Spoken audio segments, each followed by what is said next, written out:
Hey y'all, welcome back. Today we're checking out how Aphex Twin spurned the 90s dance mainstream window licker new British canon. Be warned, due to the tropes of 90s dance music, there is a fair bit of strobe lighting present in the following video. Please watch with this in mind. Y'all, let's get crazy. Let's watch some strobes. I just like to make music. I don't like to really sort of talk about it much, which is why interviews are sort of quite difficult. Like especially for electronic music, because I don't think it's the sort of nature of electronic music. It isn't meant to be talked about. For most of the 90s, Aphex Twin ran counter to what was happening in mainstream dance music. He was messing with low-key ambience during the forceful Eurodance of Rhythm is a Dancer, moved to harsh industrial noise as Europe was smitten by the dreamy trance of Robert Miles's Children, and when Prodigy and Chemical Brothers ruled the roost. Aphex Twin was attempting to rupture drum and bass with rapid, stuttered, software-programmed beats. The Aphex Twin story is similarly antagonistic, filled with fabrication, half-truths and provocation, pride from the man himself. Did he own a tank, live in a bank, and do a DJ set using solely sandpaper and a food mixer? Quite possibly. But picking through everything he said for the presence of truth is a foolish exercise. The legend is much more fun than the bedroom-based music geek reality.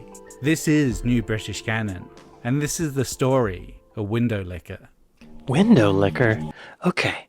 Y'all, I know almost nothing about Aphex Twin.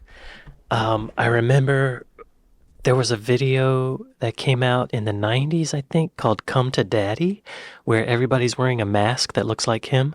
I saw some clips of it just there in the intro, so I'm hoping we'll see more of that. I remember when I saw that, I thought, this is terrifying, but it's brilliant. Who was this person? Like, what?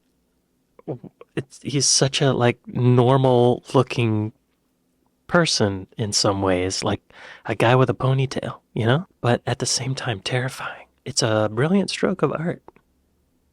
But I don't know what window licker is. I don't know. I guess his name's Richard D. James. I guess that's the guy.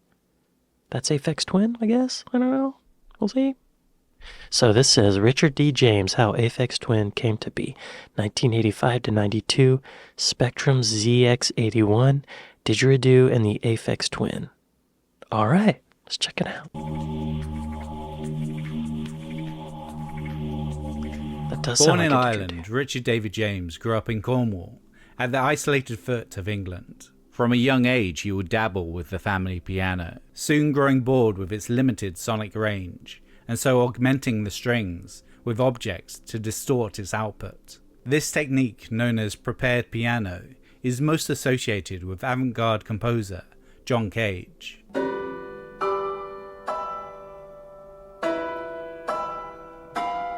I love that sound. James was only 12 and unaware of Cage at the time. He just knew that he had the power to change sound. He was 12? To his whims. Wow. I bought a synth when I was 12, thought it was a load of shit, took it apart, and started pissing about with it.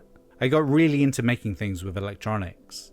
I learnt about it in school until I was quite competent and could build my own circuits from scratch. Wow. I started off modifying analog synths and junk that I bought, and I got addicted to making noises.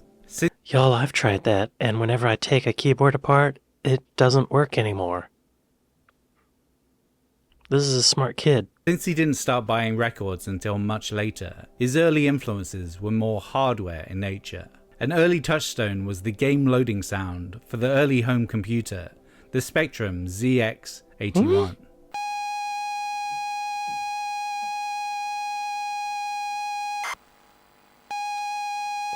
Whoa. Okay, that's his musical foundation. No wonder. You know, that was obnoxious. People who had them must have spent hours listening to that. Ugh. It's more extreme than any extreme noise music.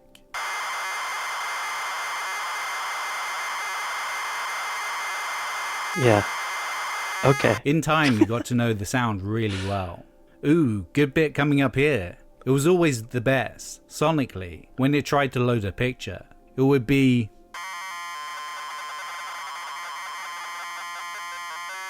Wow. I always wanted to make my obnoxious. music sound like a game, a danceable version of a Spectrum game. At first he was composing just for his own pleasure, and to drown out the sounds of his sister's Jesus and Mary Chain LPs. Later he realised, via local pirate radio stations, that his music sounded like a combination of Chicago acid house. That's a little easier to listen to, And the though. techno coming out of Detroit.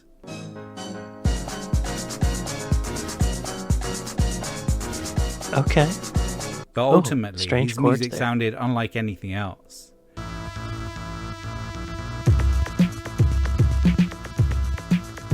Oh, is that him?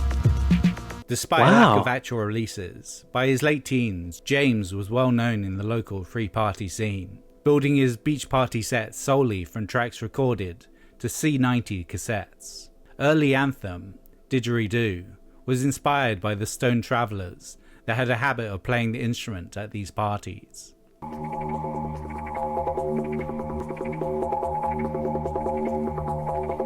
Rather than sample a didgeridoo, James spent 3 days forming the track's primordial drone himself, with his collection of customized equipment. 3 days. But the 146 BPM track had an intended purpose.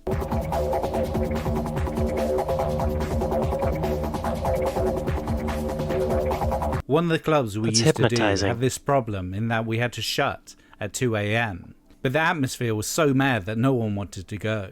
So I decided to make some music that was so fucking mad that it would blow their minds and they'd be ready to leave. Wow. Wow. So he was trying to be obnoxious. That's crazy. You know, that reminds me of, I used to do a lot of live sound. So a lot of jam bands, you know, like music festivals with jam bands, hippie music.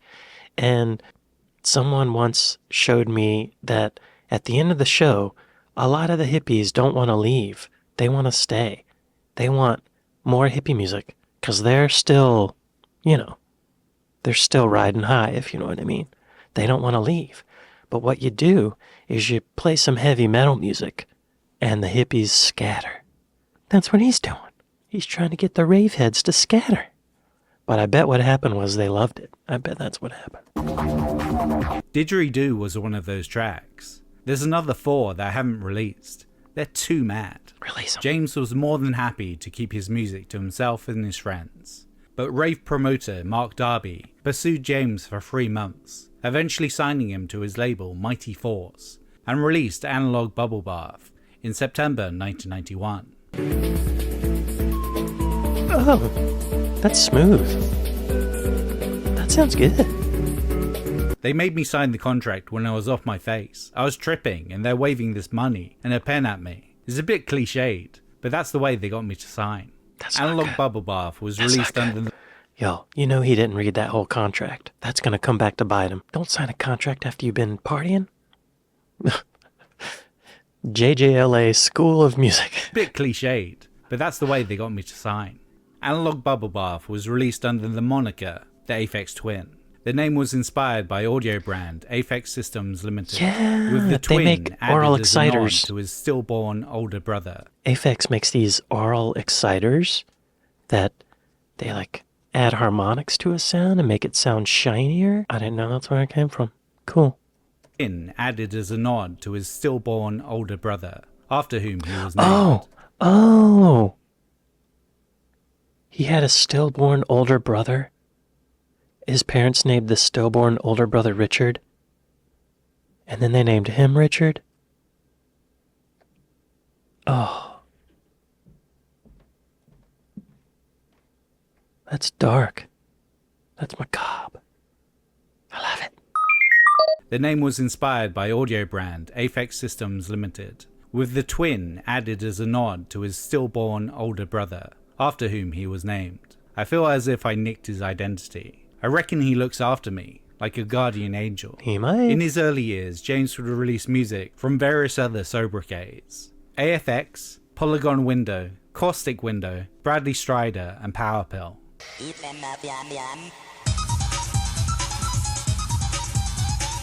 His logic Cool. was that I each like new that. persona could be signed to a different label, and he wouldn't have to Oh. wait to release something new. I In don't a know if way, you can this do tied that. into the anonymous nature of a lot of UK acid house. No personalities, no faces, just slamming tracks. But as the 90s started, dance producers started getting signed, making LPs, even appearing on the UK charts. The inevitable attention from the music press forced many of these often bedroom-based wunderkind to conjure up something semi-interesting to say to interviewers. In this regard, Aphex Twin showed himself to be quite unlike anything else that UK electronica had thus far spat up. Really? Selected ambient works 85 to 92. 1985-92. Xtol, The Tank, and Intelligent Dance Music. That's smooth. In November 1992, Aphex Twin would release his first album, Selected Ambient Works 85 to 92. Okay. It's essentially a greatest hits of his pre-signing period. Some tracks supposedly created when he was in his early teens, with the Wow. beatless I being the LP's earliest track.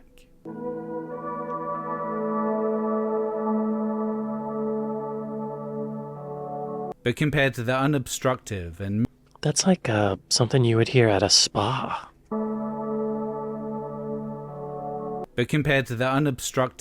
minimalist work of Brian Eno,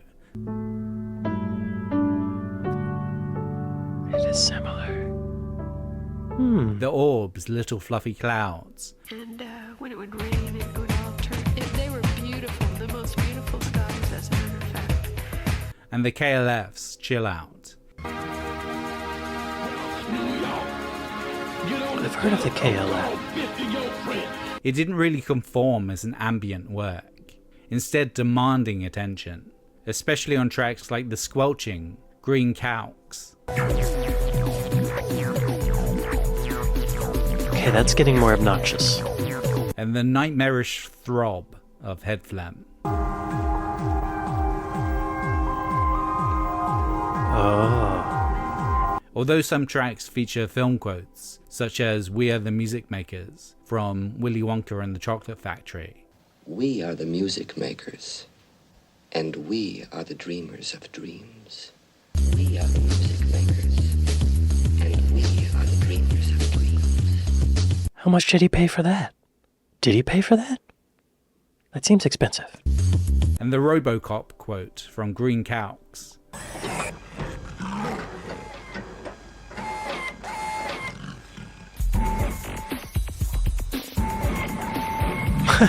That's a quote? James typically shied away from sampling other records. I don't want to nick someone else's ideas. I don't take anything from anyone. Some people can shed new light on an old tune by sampling it, but that's not what I'm into at all. I respect I want that. to create things that are original. I get so much more satisfaction out of sounds I made up myself. Good for him. The whole album was mastered from cassettes that James had shared with friends, resulting in a warm analog glow that stood out from the polished house music that was hitting the charts in 1992. Supposedly, first track, X-Tau, had 6 different points where the tape had warped, thanks to the original cassette being lightly mauled by a cat.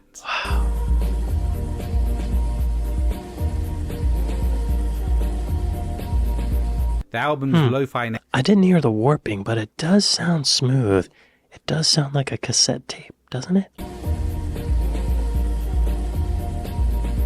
The album's lo-fi nature, alongside the mindset of creating an album built for headphones and rather than a rave, led it to being embraced by students across the UK. Guitar music had typically been students' music of choice, but acts like Primal Scream,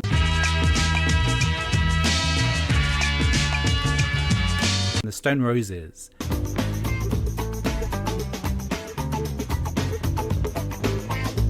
and Happy Mondays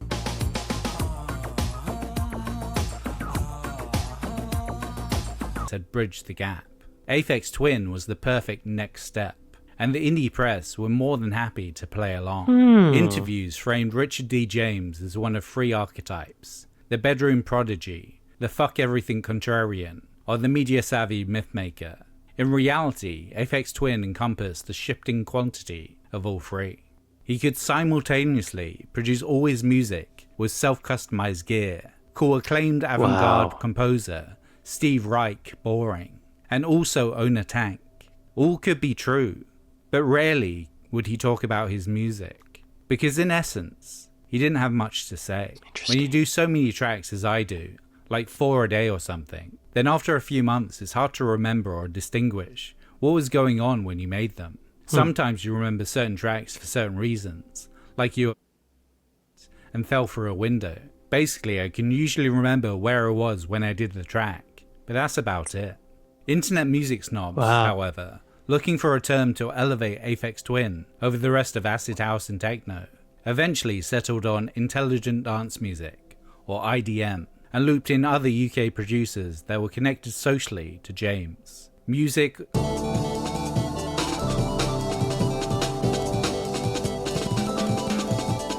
Square Pusher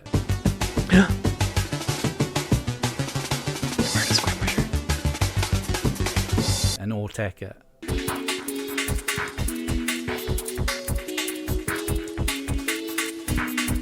James. I've heard of Square Pusher. I was engineering for Andre 3000. I was his engineer for a few years, and he introduced me to Square Pusher, and I think he did some tracks with Square Pusher. I don't know if it was ever released. Let me look. When was this written? Oh, this article's 13. Yeah, see, here it is. Yeah. I don't know if it was ever released, which is kind of cool that I'm one of the only people that ever heard it. But that's my history with Square Pusher. Anyway. James, though, was dismissive of the label. I just think it's really funny to have terms like that. It's basically saying, this is intelligent, and everything else is stupid. That's really nasty to everyone else's music. Yeah. Though not charting until 22 years later, Selected Ambient Works 85 to 92 sold steadily, soon growing a reputation as the Dark Side of the Moon of the 90s. The UK head album of choice, with its logo emblazoned on dorm room walls. That logo looks familiar. Alike. Yeah. But his next 3 albums would take Aphex Twin to a new label and embed him in the electronic mainstream.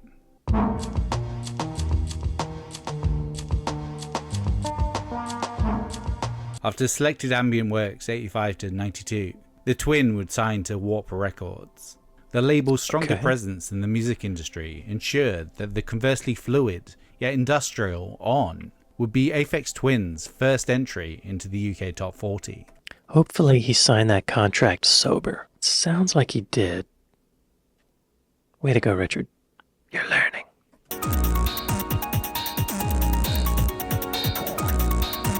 I haven't heard that. By this time, James had moved to London, giving him better access to other people's music. By his account, he enthusiastically consumed it all, memorizing thousands of records within a couple of years. Not only did he own the majority of acid house and techno on wax, but he took a deep dive into his musical ancestors. Kraftwerk's Weirder Stuff, Wendy Carlos, Terry Riley, Steve Reich. I probably like Steve Reich the best.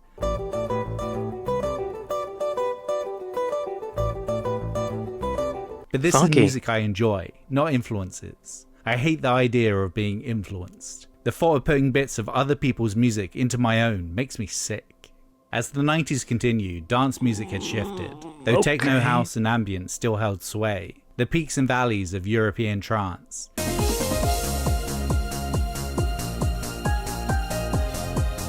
smooth and the hard breakbeat style of UK jungle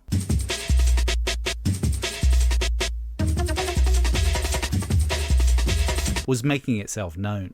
I hate trance and I hate jungle, but I'd rather listen to jungle because at least it makes me laugh. When I'm in the car, I always put the Pirates on for 10 minutes. There's about 10 jungle stations in my area and no trance ones. And then my mates and my girlfriend punch me. They hate it, but I can totally see why people get off on jungle. His next album was 1994's double length Selected Ambient Works Volume 2, a sequel in name but sonically more alike to the music for airports ideal for ambient music.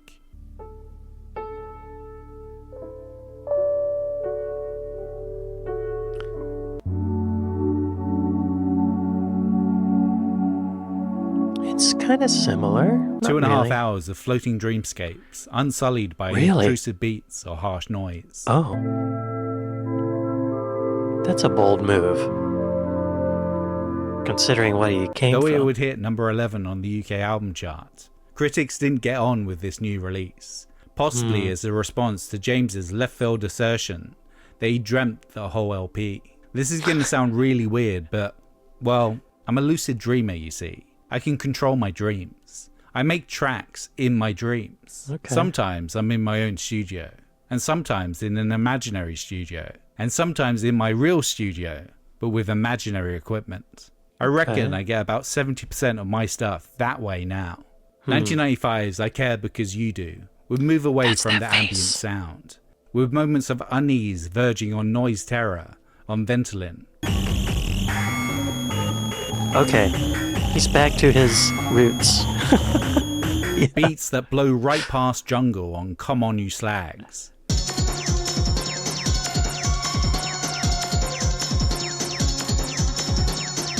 Yeah, I hear that Spectrum computer influence coming through. Yeah. As well as the almost pop haircut percussion of Alberto Balsam. That's smooth. The latter track was named after a shampoo brand, and it was around this time that Aphex Twin would lease his music out for advertising. Most famously, the caustic window track, Garden of Lynn Mirry, was used to soundtrack a big-budget commercial for Pirelli tyres. I'm surprised he did that. He seems like the kind of guy who would see that as selling out. Wow. I mean, I'm proud of him. It's a good thing. He's making some money.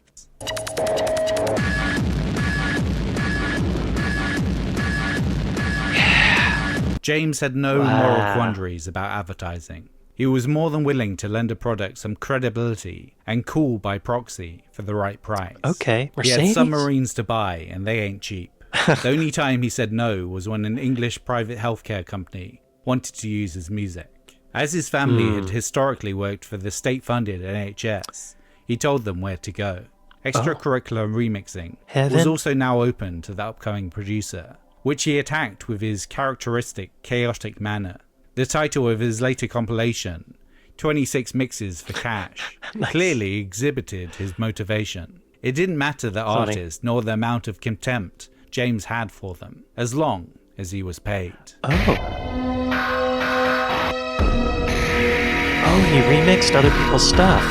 Legend has it he even submitted a Lemonheads mix without any Lemonheads in it. I didn't even bother listening to the song because I knew I'd hate it. Then I totally forgot all about it until the courier turned up to collect it. So I ran upstairs and gave him the first track I found. Strangely, they never released it. They should have been honoured, I reckon.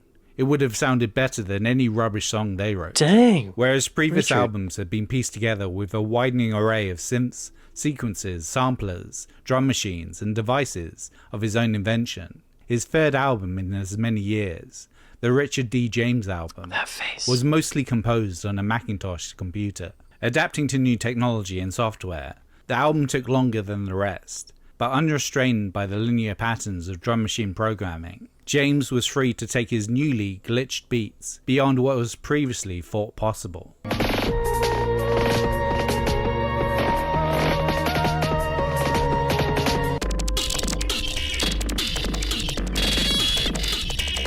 Oh.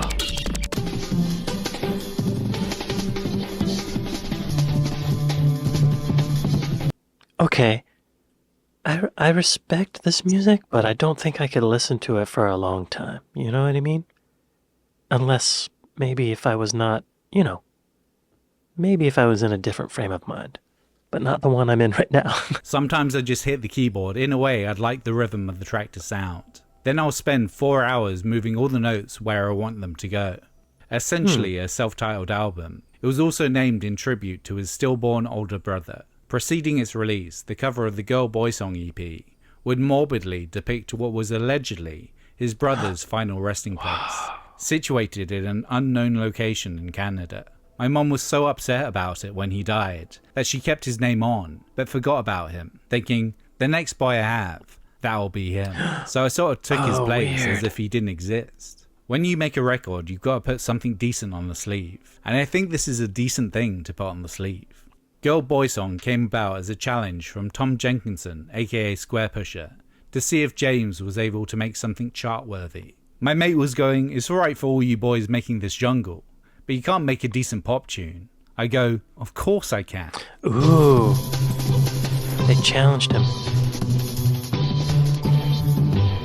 Is that a pop tune? During this session, he also formed the pastoral Choir Boy Filth of Milkman, one of the few tracks to feature Richard D. James singing. I would like some milk from the milkman's wife's tits. Oh. Despite having...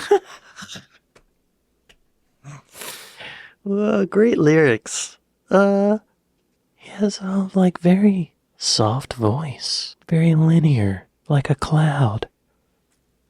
Clouds are linear. What else?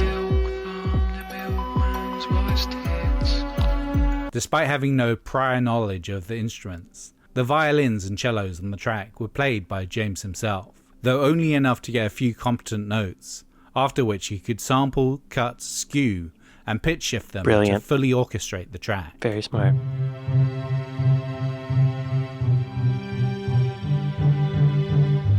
Girl Boy Song would enter the chart at number 64 before dropping out, despite remaining as prolific as ever. With only 2 albums left on his initial contract with Warp, James felt he might be winding down the whole record-making part of his career. He was fed up with the music business, having already made more money than he was ever going to be able to spend. Really? The more recent music he had written, he claimed, was too advanced for the public, and so he preferred not to release it, as other artists would try and fail to copy him. But before James retired, he would have 2 unlikely shots at the mainstream. Okay. I think this is about where in his career that I started hearing him. I already talked about that video, but that video, I think it's coming up. I don't know what Window Licker is. 1996 to 99, Firestarter, Drill and Bass, and Chris Cunningham. Y'all, Firestarter, just a few days ago, I recorded a reaction to Prodigy. Or is it The Prodigy? I don't remember. But all I knew of them was that Firestarter video. But they had this whole developing before that developing. They had this whole development before that. And Firestarter was sort of the end result of years of experimentation and developing. Kind of fascinating. But anyway, this is about Aphex Twin. He's already made more money than he could ever spend, apparently. And he's about to make a lot more, I think. By 1996, Big Beat had taken over as the dominant populist form of UK dance music. There was the release of Fatboy Slim's debut single, Everybody Needs a 303.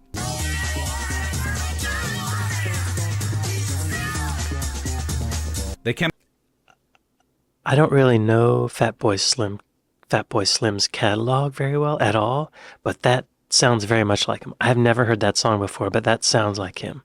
It has that kind of not shuffle beat, but like, you know what I mean? Fatboy Slim. The Chemical Brothers returned with their Noel Gallagher featuring number 1, Setting Sun.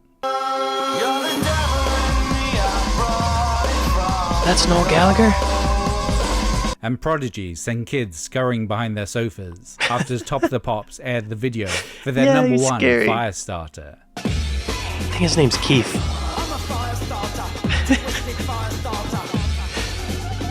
As the name Y'all, he passed away a few years ago. Like, when that video came out, I thought he was, like, I didn't really respect him.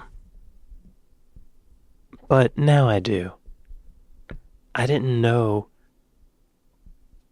how much he developed over time. Like, I keep saying develop, but he was an artist, and I didn't see that. Now I do. Anyway, back to Aphex Twin. As the name suggests, this subgenre was all about the drums. Not necessarily fast or intricate, but bone-crushingly heavy. It was big, dumb, and mainstream-minded, and the polar opposite of IDM. Whereas Big Beat was made to dance to, Aphex Twin and his producer friends were taking it the other way. Post-jungle with irregular, software-developed beats that defied four-to-the-floor rhythm. It was called Drill and Bass, pioneered by Luke Filbert.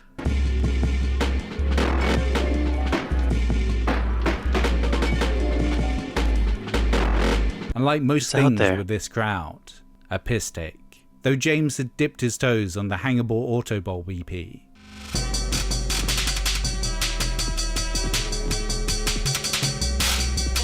And on the Richard D. James album. Yeah.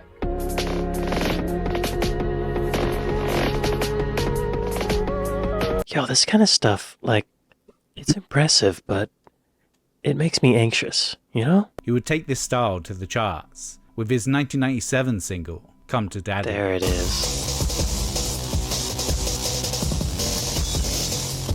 It's so wild. Its James vocal hook had been inspired by a deranged piece of fan mail. I did the track in its original form about 2.5 years ago. The same day I received this mad letter from this fan that ended with, I want your soul. I will eat your soul. Holy.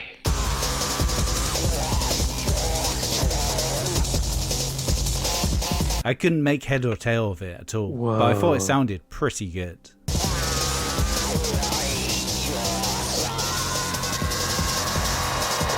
With heavily distorted guitars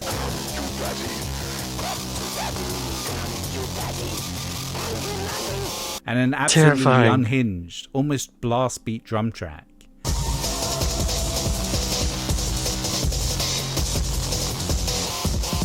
James described it as this crappy death metal jingle, and its aggro to the max nature has been seen as a parody of either 9 Inch Nails or Prodigy's Firestarter. He's kind of making fun of it.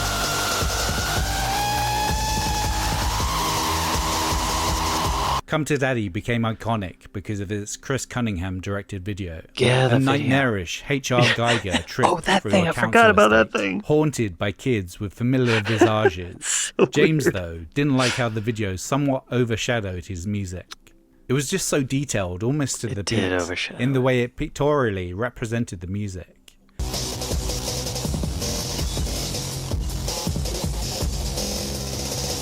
This isn't a criticism of Chris, because I love his work. That face in the But video, if I had too. a criticism, it would be that it's wrong to tie the music down to a single visual image like that. Oh, God. No. Thanks to that. It's a brilliant video. It's a brilliant video. Look at this. This face thing. How'd they do that? Mirrors or something. He had a stalker that said, I will eat your soul? What was it? Wait, what was it? I want your soul. I will eat your soul. It kind of makes sense with the video now because they all have masks of him. And it's kind of like, he's all of them. I wonder if that was intentional. Or if I'm just reading into it. It's so scary. Thanks to the outrage and shock that the video was accumulating, Come to Daddy was set to do serious numbers on the UK singles chart. But James wasn't having it. Come to Daddy was going to go well massive, not in America but over here. It got to about 16 in the charts, and it was on the way to the top. I had to withdraw the record for a week, just so it would drop out again. What? I just about kept the lid on it. I think it's bad to be really well known, because you end up in people's faces, whether they like you or not. That's a really horrible thought. Wow. He did not want any attention. This reminds me of Cocteau Twins. I just reacted to a video of them, and the guitar player and the singer, they were very much, they didn't want to be in the limelight. They didn't want success. They wanted to express themselves as artists, but they didn't want to put themselves out there, like do interviews, and this is a similar thing. But it's so funny because then they end up having success. Weird. So this is before it was in America, I guess, is when this quote came out. Or maybe it's in retrospect. I don't know. He withdrew the record. What does that mean? How do you withdraw a record? Can you just call them and say, hey, don't put my record on the chart? Who would you call? Naris? Contrary to James's claim, Come to Daddy only got to number 36. The week it peaked, if it would have hit the top spot, it would have denied Elton John's Candle in the Wind, 1997. Its Very fifth different week at song. number 1. Goodbye, Bloom's Rose. May you ever grow in our hearts. Just for reference, Candle in the Wind 97 is still the biggest selling single of all time in Britain. What? No matter what, Aphex Twin wasn't going to shift it. That's the biggest selling single? Candle in the Wind 97 is still the biggest selling single of all time in Britain. Wow. Man, people love Diana, you know? That was felt around the world. What a different song. I'm surprised that the song Come to Daddy got anywhere on the charts. It's so bizarre. It's so out there. It's terrifying. It's obnoxious in a good way. It must have been the video, you know? That video is really great filmmaking. I mean, it's brilliant and terrifying. How it's so hard to create such a terrifying image, but that face screaming into that old lady, it's wow, great work. Where's this heading? What haven't we gotten that? We haven't gotten to window liquor yet, have we? May you ever grow in our hearts. Just for reference, Candle in the Wind 97 is still the biggest selling single of all time in Britain. Crazy. No matter what, Aphex Twin wasn't going to shift it. However, his next single, 1999's Window Liquor, did make it to number 16. With its 6-minute runtime and burbling, ever-shifting structure. 6 minutes. Oh. The album cover. I remember the album cover to this. It's his face on a woman wearing bikini. Oh, it's so brilliant. I love that. I forgot about that. I remember it now. I remember it well.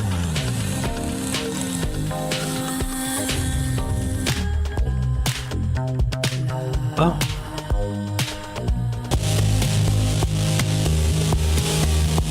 Window Liquor doesn't instantly strike you as something that would fit amongst the Baby One More Times or Mambo No. 5s Right. of the UK chart in 1999. But at the same time, it is full of hooks. Though in typically Aphex Twin fashion, the main melody line is composed of various contorted, orgasmic moans.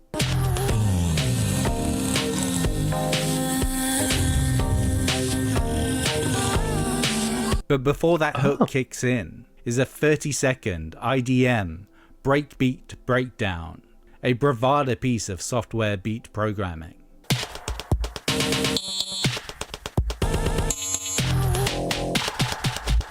It's quite similar to guitar solos. That is, I mean, that is out there. I don't think that's easy to make. I feel like it's much easier to strum a guitar than to make these sounds, unless he's doing it randomly, but I don't think he is. Software beat programming.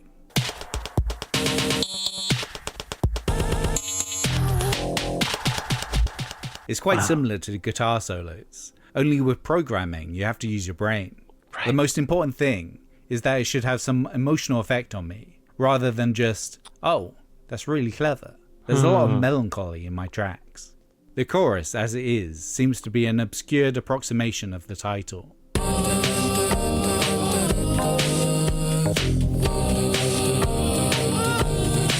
But there is only one other lyric in the song. In the bridge, James's French then-girlfriend, delivering the line,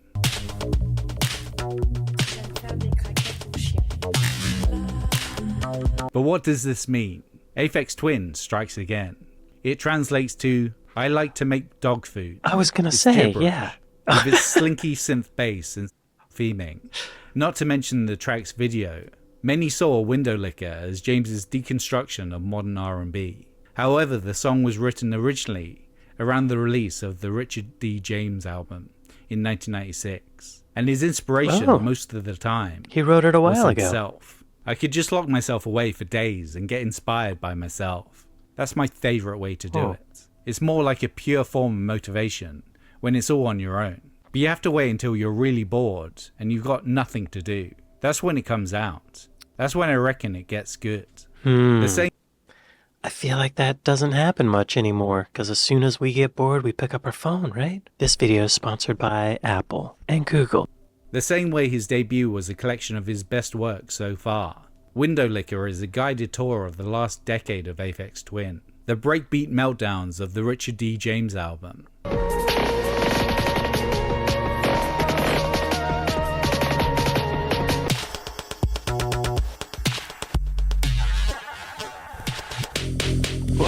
The ambient la la la bridge that recalls X-Tau.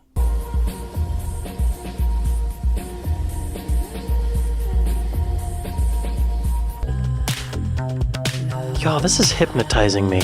I don't know, like, I've never heard this. This is blowing my mind. It's so out there. I mean, I've heard stuff like this, like Square Pusher. I have a newfound respect for him, because I know this isn't easy stuff to make. I mean, it sounds cool too, but I really think I could only listen to it for, a moment.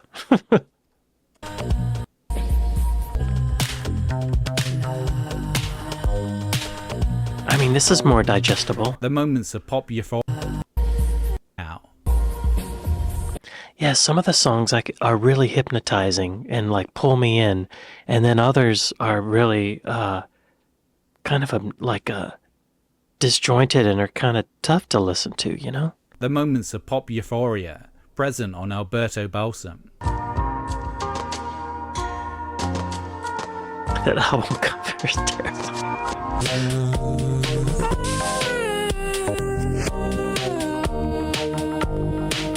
And the 2-minute distorted noise coda a la Come to Daddy.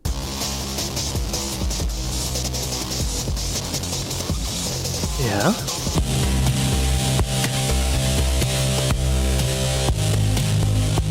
All this while remaining fresh, innovative, and years ahead of his contemporaries. Wait, did I hear him correctly saying that Window Licker was a remix of all the stuff on his earlier albums? I thought he was making a metaphor, but it sounds like he was literally that. Wait, I'm sorry, y'all. This is... The music is confusing me. It's like altering my thoughts. I can't think straight. Okay. The same way his debut was a collection of his best work so far, Window Licker is a guided tour of the last decade of Aphex Twin. Okay, the I thought he breakbeat was... meltdowns of the Richard D. James album.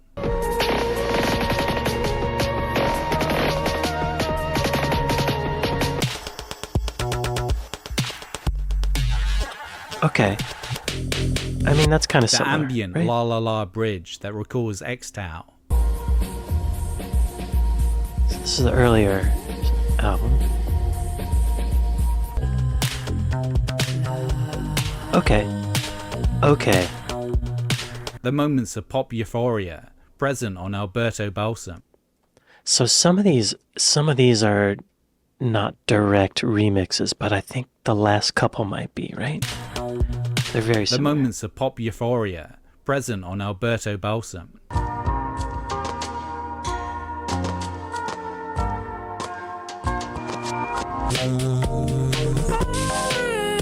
See that? Similar chord progression or something like And the that. 2-minute distorted noise coda a la Come to Daddy. This sounds like a direct, more... Yeah, those intervals are the All same. this while same remaining notes. fresh, Okay. innovative, and years ahead of his contemporaries. Okay, I'm on board now. This music is... I'm having an existential crisis. It's like... It's making me feel a way, y'all. The video itself was surprisingly even more disturbing than the one for Come to Daddy. Rather than James as a dozen ominous children, instead as an army of scantily dressed models. As far back as the cover of I Care Because You Do, and the video clip for Donkey Rhubarb, Richard had been using his face as an additional logo, purposely making his visage as grotesque as possible, commenting on dance music being a faceless medium by oversaturating the visuals of his work with his face. Wow. Following the videos for Come to Daddy and Window Licker, he would take this concept to its logical endpoint by literally placing his face into his music. On the Window Licker EP track, usually referred to as Formula, there is a hidden Easter egg near its climax. If viewed via a spectrogram, within the frequencies you will see a manic smiling portrait of Richard D. James.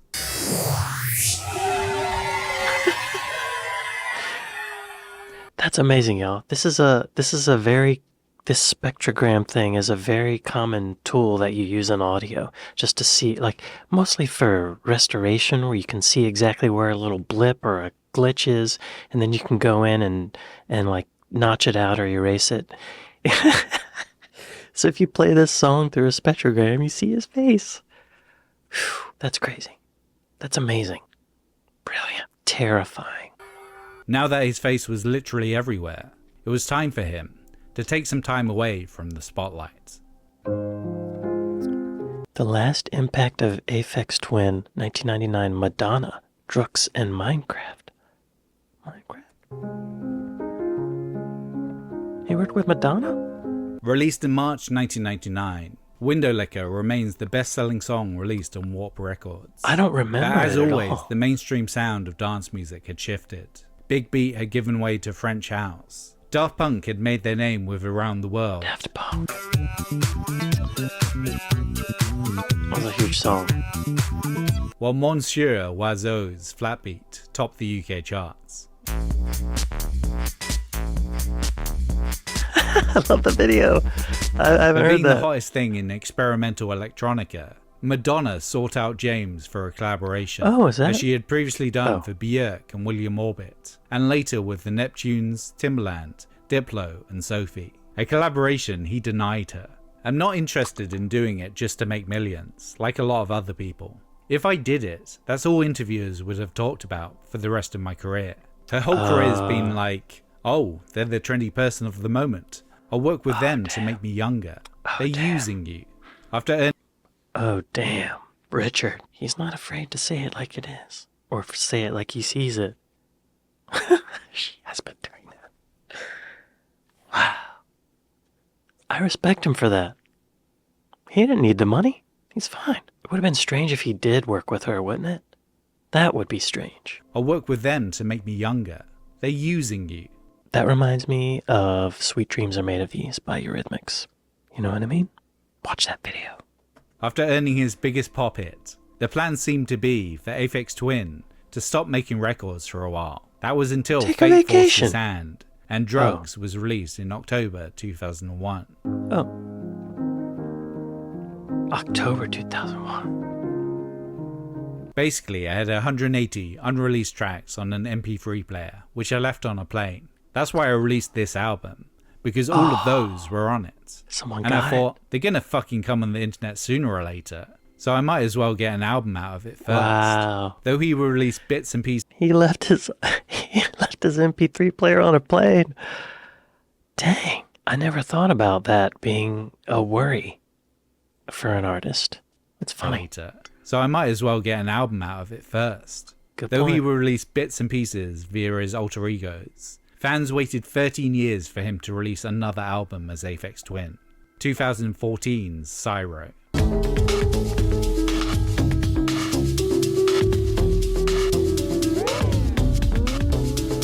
But in this relative Smooth. absence, the repercussions of his work made themselves known throughout electronic music and beyond.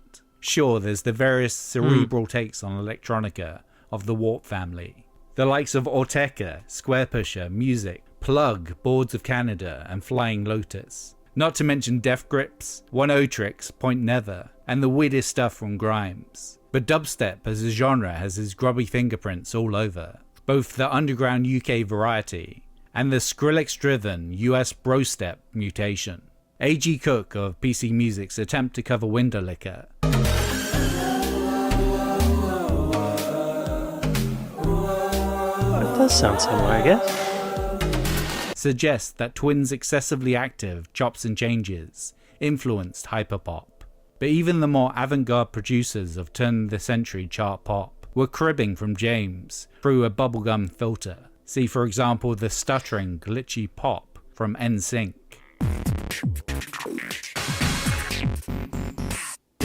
Oh, yeah. Or the cut Yeah. and screw from early Timbaland. Oh, yeah.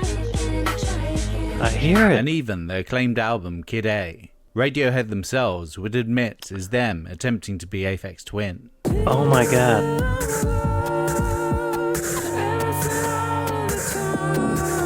But strangest I totally hear him in Radiohead. I didn't even think of that. And they said that's their version of it. What? Wow. Amazing. But strangest of all, the soundtrack to Minecraft, at least to James's ears. Really? My kids were playing that, and I thought that sounds pretty much like some of mine. Okay, I could hear that. Yeah. Yeah.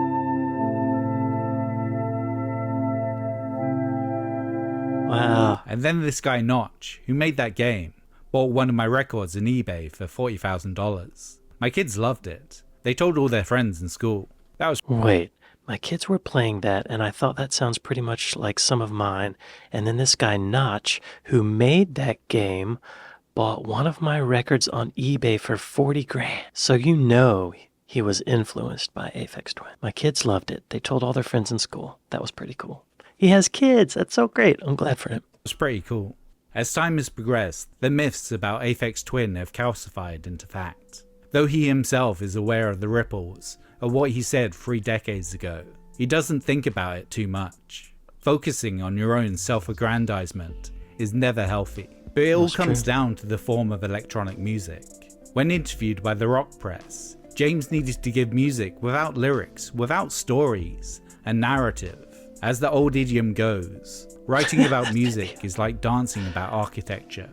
Richard D. James is that concept writ large. That's why I love making music so much. You're not limited by vocabulary and words. You will fall into patterns and trends, but you can access whatever you want. You can't do that with language. Yeah, you could look up some more words, I suppose, but it's infinite with art, with music. That's the best bit about it, basically. Hearing that quote from him fits his music. Like, if that's what he likes about music, and I mean, that's what he loves about making music so much, I could, it seems like the music that he's making is a logical step from that, you know? He's doing whatever he wants. He's not limited by words, but he has words when he wants them. He doesn't have to have them. Oh, it's over, I think. Thanks for watching. So what is your favorite Richard D. James album, song, project, whatever? I don't know. I guess Still Come to Daddy. I love the video. But he had some really mellow stuff that I liked. I gotta go back and check that out, like the Minecraft influence. Wow. Kid A is Radiohead doing Aphex Twin. That's blowing my mind. I didn't know he had such a huge influence. I just knew him from the one song. I thought it was a one-off, sort of. He'd been doing it since 85, I think. Is that right? Since he was like 13. Yo, this is crazy. I have a lot of respect for him. He seems really smart, really truthful and honest about stuff. Very talented, open with art, like a true artist, you know? Not just a musician, not just a DJ or whatever. He's a real artist. Amazing. I love that he told Madonna no. Oh, that's so great. I love that video. I love his other video. It was, oh my God, the face. That face. Y'all, I just saw a video about this disease that some people have where it makes them see a face like his, like a demon face. If they're watching someone on television, they see a normal face. But in real life, when they see a face, they see like a demon face. Here it is. Imagine walking down a crowded street and on every person you pass, their nose and mouth and eyes are stretching and drooping to the bottom of their face. Today, we're talking about prosopometamorphopsia, which we'll call PMO so I don't have to say that again. And PMO is a disorder that causes facial features to appear distorted, with mouths that stretch too wide, or noses that are twisted, or eyes that droop down the face. And we're able to envision what that might look like because one patient saw distortions when he looked at faces in person, but not when looking at them on a computer screen. After teaming up with researchers, he looked at a person's face and made changes to a picture of them until the computerized image matched what he was seeing in person. Y'all, it's Aphex Twin. Aphex Twin. Crazy. I hope I hope none of you have that disease. It sounds horrible. I don't ever want it. Well, y'all, this has been eye-opening and fascinating. Thank y'all for watching this with me. Hey, if you made it this far into the video, give me a like and subscribe. Be sure to go to Trash Theory and give them a like and subscribe. I'd like to thank my patrons. Thank y'all for watching this with me, and I'll see you next time. Later.